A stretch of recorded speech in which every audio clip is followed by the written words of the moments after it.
Calling 2025 CR 008396 and 2025 CR 014167, State versus Melissa Renee Paez. Can I have parties announced for the record? Trey Maurer for defendant. All right. And are you Ms. Paez? Yes. Counsel, in each cause number, have you received all discovery and did you review it with your client? Yes, Your Honor. Court will find that the state is in compliance with discovery. In each cause number, Ms. Paez, did you review the application for deferred adjudication or community supervision with your attorney? Did you understand it? Yes. And did you sign it? In each cause number, did you review the true bill of indictment with your attorney? Did you understand it? Yes. Counsel, do you waive the reading of the indictment? We do. State, are you proceeding on the indictments as presented in cause number ending in 9-6? No, Your Honor, state moves to waive the enhancement allegation as well as count 2 and proceed solely on count 1. Any objection? No objections. This is a huge legal moment most viewers miss. The state waiving enhancements means they're backing off potential sentence boosters.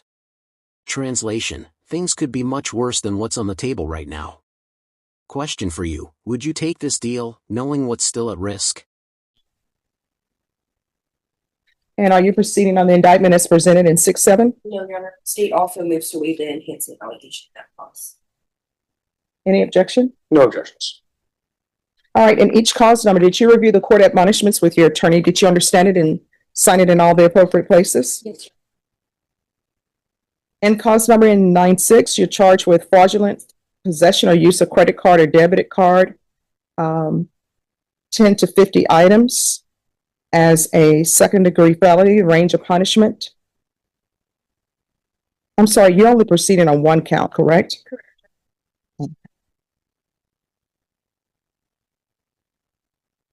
Okay, it's just the way it's printed out. We're good though. All right, the range of punishment is anywhere from 2 to 20 years in prison and up to $10,000 fine. Did you understand? Yes, sir. If the court were to grant your application for deferred adjudication. Deferred adjudication sounds soft, but it's actually a legal tightrope. One misstep, one violation, and the judge can hit the defendant with the maximum sentence. This is probation with a loaded trapdoor underneath it.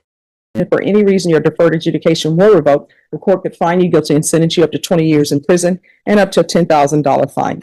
In the cause number ending in 6-7, you're charged with false statement to obtain property or credit, $30,000 to $150,000 as a third-degree felony. Range of punishment is anywhere from 2 to 10 years in prison and up to a $10,000 fine. If the court were to grant your application for deferred adjudication, if for any reason your deferred adjudication were revoked, the court could find you guilty and sentence you up to 10 years in prison and up to a $10,000 fine. Did you understand? Yes, sir. In each cause number, you have a right to jury trial, a right for you or your attorney to cross-examine and confront any witnesses. The state will call in the right to remain silent. By entering this plea, you're giving up those rights. Did you intend to give up those rights and enter into a plea in each of these cause numbers? Yes, sir. Counsel, in each of the cause numbers, has your client been able to provide you with any defenses? She has. Do you believe she has a rational as well as a factual understanding of the charges against her? She does. Do you believe she's currently competent and was legally sane at the time of the offense? I do. Ms. Paez, in each of the cause numbers, has anyone threatened you, coerced you, or placed you in fear to get you to enter the plea? No. Anyone promised you anything other than the plea? No. Are you satisfied with the way you've been represented? Yes, sir. If you're not a U.S. citizen, by entering into these pleas, you will be deported, denied naturalization, or reentry. Did you understand? Yes, sir. In each cause number, the court will find that defendant has knowingly and voluntarily waived her right to jury trial. In each cause number, the state is waiving the enhancement.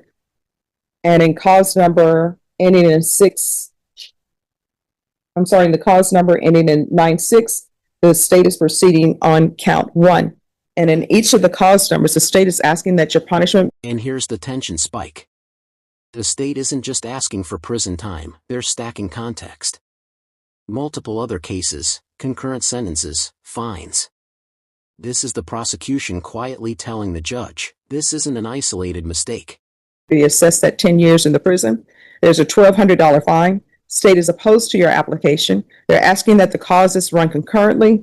They're taking in consideration 2025 CR 014168, 2025 CR 015020, and 2025 CR 015019. Did you understand that to be the plea? Defense? Yes, Your Honor. State?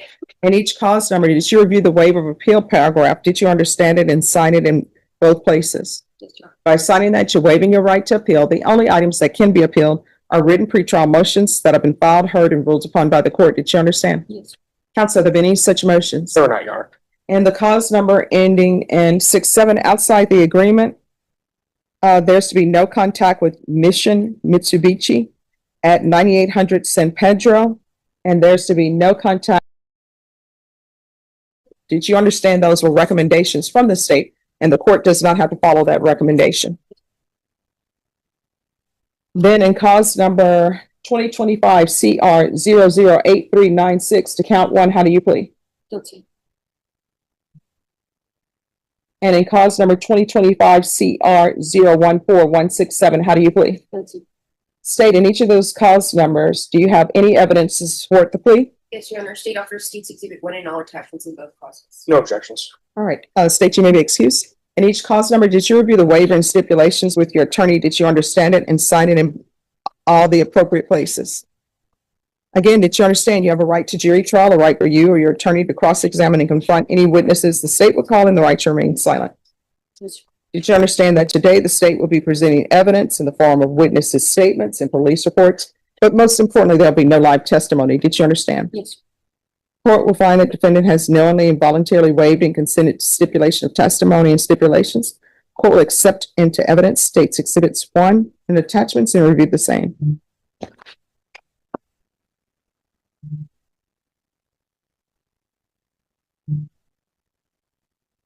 All right, in each cause number, the court will find there is sufficient evidence to find you guilty. The court will defer finding of guilt as you've applied for deferred adjudication. Counsel, the state is opposed to your application. If you would like a PSI and a TAP evaluation, it'll be 8 to 12 weeks. If you would like it brought back sooner, I will listen to whatever witnesses or evidence that's submitted to me and make a decision. Your Honor, after speaking with my client, we have a request. If the court would consider signing the dismissals on the 3 cases that were taken into consideration in light of her plea of guilty and plea onto these two cases, if those 3 cases are closed out, and if the court would additionally consider reducing her bond slightly on the 2 that she has pled on, so she could take those full 8 to 12 weeks, organize her witnesses and people that she would like to be here on her behalf, and make sure that she has everything lined up for whatever the court does decide at that point. I believe that's what we are requesting, Your Honor, if the court would consider dismissing those 3 and possibly just slightly reducing the bonds on the 2 that she's pled on so she can organize everything and take the full time for the PSI. All right, so with regards to bond reductions, you'll have to file a motion and then I'll hear it so that the state can be prepared. Okay. And if the state is waiving notice, just whenever you all get together, the court will do that. Now, with regards to the dismissals, any objections to the court signing the dismissals now, or? Object, Your Honor, because that is something that ensures or will be dealt with at the resolution depending on what this court does. And maybe I should have discussed this with you beforehand. If I may say, Your Honor, I've understood previously that if someone enters a plea and then does not return, that that plea can be, the court can say we're not going to accept the plea and that the full range is open.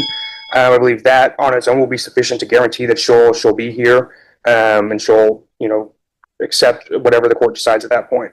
All right, so this is what I can tell you all. This is the turning point.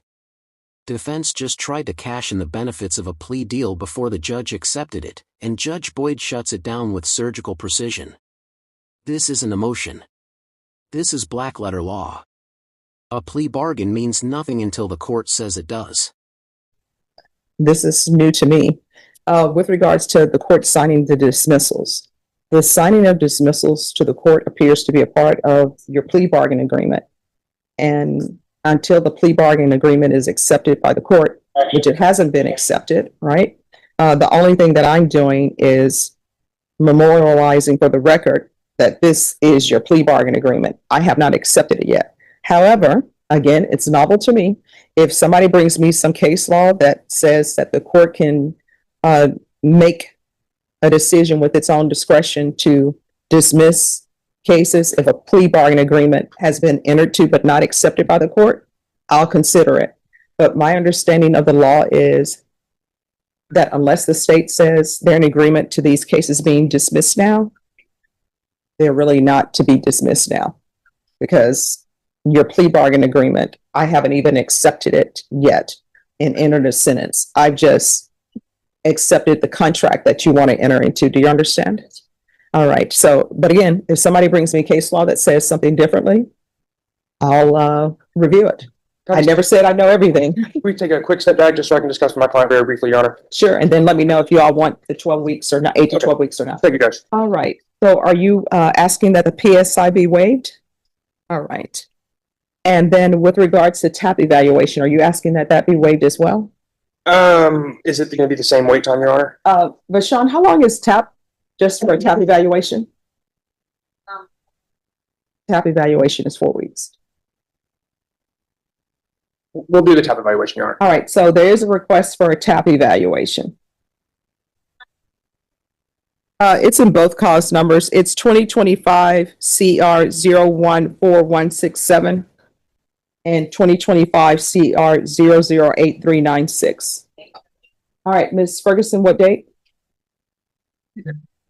Yes, and Ms. Abrams, if they can expedite that and maybe get it to us sooner than 4 weeks, we'll try. I can do February 25th. Oh, I'm sorry, the 26th. Judge. February 26th. And if for some reason, if they're able to do it sooner, they'll let your attorney know. Yeah. All right, you're welcome. Is there anything else? Nothing prevents All right, Judge. with that, we'll close the record. Thank you, Your Honor. Court is calling 2025 CR 011541 and 2025 CR 011452, State versus Lennon Cortez. Can I have parties announced? State. Charles Blunt for Mr. Cortez. And are you Mr. Cortez? Counsel, on each of these cause numbers, have you received all discovery and did you review it with your client? Yes, Judge. In each cause number, the court will find that the state is in compliance with discovery. Are there any applications? No, Judge. And each cause number, Mr. Cortez, did you review the true bill of indictment with your attorney? Did you understand it? Counsel, in each cause number, do you waive the reading of the indictment? We did. State in each cause number, are you proceeding on the indictment as presented?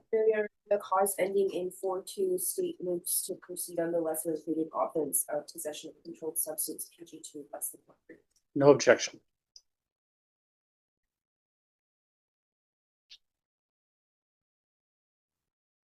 All right, in each cause numbers, did you review the court admonishments with your attorney? Did you understand it and sign it in all the appropriate places? In the cause number ending in 4-1, you're charged with unauthorized use of a vehicle. And in cause number ending in 4-2, the state is proceeding on the lesser included offense of possession of a controlled substance, penalty group 2, less than 1 gram. Those are state jail felonies. Range of punishment is anywhere from 180 days up to 2 years in the state jail facility and up to a $10,000 fine. If you have a plea with the state, the court does not have to follow your plea. If for any reason the court does not follow your plea and gives you more than you bargained for, the fact that you entered a plea will not be used against you and you will be allowed to withdraw your plea. Did you understand? Yes, ma'am. In each cause number, you have a right to jury trial, a right for you or your attorney to cross-examine and confront any witnesses the state will call in, the right to remain silent. Did you understand by entering into these pleas, you're giving up those rights? And did you intend to give up those rights and enter into a plea in each cause number? Counsel, in each cause number, has your client been able to provide you with any defenses? Yes. Do you believe he has a rational as well as a factual understanding of the charges against him? Yes. Do you believe he's currently competent and was legally sane at the time of the offense? Yeah. Mr. Cortez, in each cause number, has anyone threatened you, coerced you, or placed you in fear to get you to enter the plea? Anyone promised you anything other than the plea? No. Are you satisfied with the way you've been represented? Yes, ma'am. In each cause number, if you're not a U.S. citizen, by entering into these pleas, you will be deported, denied naturalization, and re-entry. Did you understand? Yes. In each cause number, the court will find that the defendant has knowingly and voluntarily waived his right to jury trial. Off the record for a moment. So on the plea bargain, I'm sorry, I'm having a bit of trouble understanding the time, It's On the- 12 months. 41. Yeah. Okay, so that's 365. It's just that it was, so it's 365 in each. Yes. Okay, all right, we're back on the record. And each cause number, according to your plea bargain agreement, punishment is to be assessed at 365 days in the Bexar County Jail under 1244. There's an $800 fine. The cause numbers will run concurrently. And then the cause number ending in 42, state is proceeding on the lesser included offense. Did you understand that to be your plea?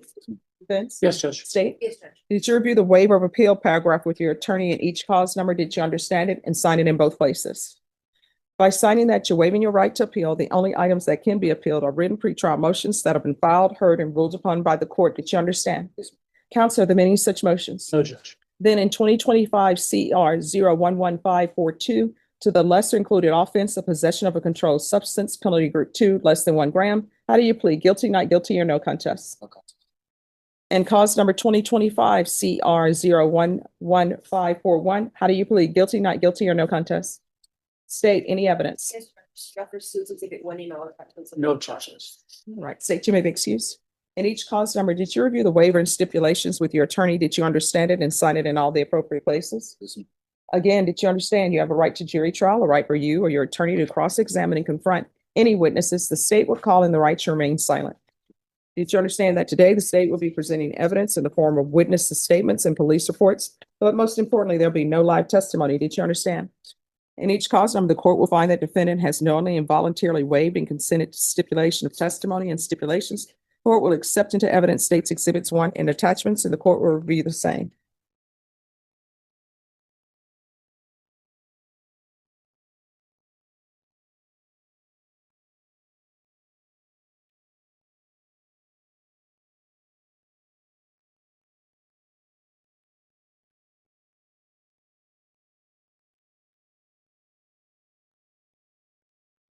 And they're the same report in both cases, Judge. Okay, thank you. I'm just looking for the lab report. Ah, it's labeled. I love when it's labeled. All right, in each cause number, the court will find that there is sufficient evidence to find you guilty, and the court will find you guilty. Are you proceeding with sentencing? Yes, Judge. Anything you wish to say on behalf of your client? We believe he's worthy of the plea bargain. We ask you to follow it.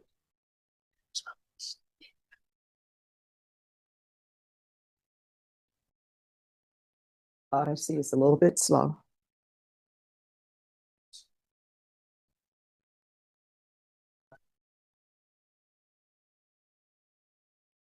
And cause number 2025 CR 0111541. As previously stated, the court is finding you guilty. Court will sentence you to 365 days in the Bexar County Jail under 1244.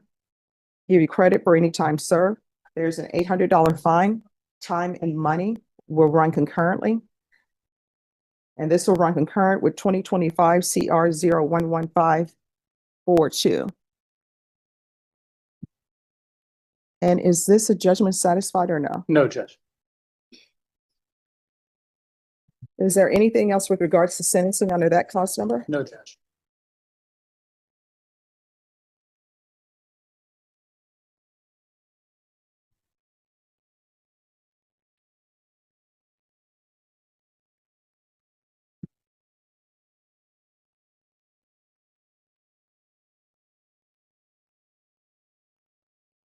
Next, we'll proceed in cause number 2025 CR 01154. I'm sorry, that last cause number, court reporter, was that 542? The last one was 541. All right, thank you. Then the next cause number we'll proceed in will be 2025 CR 0111542.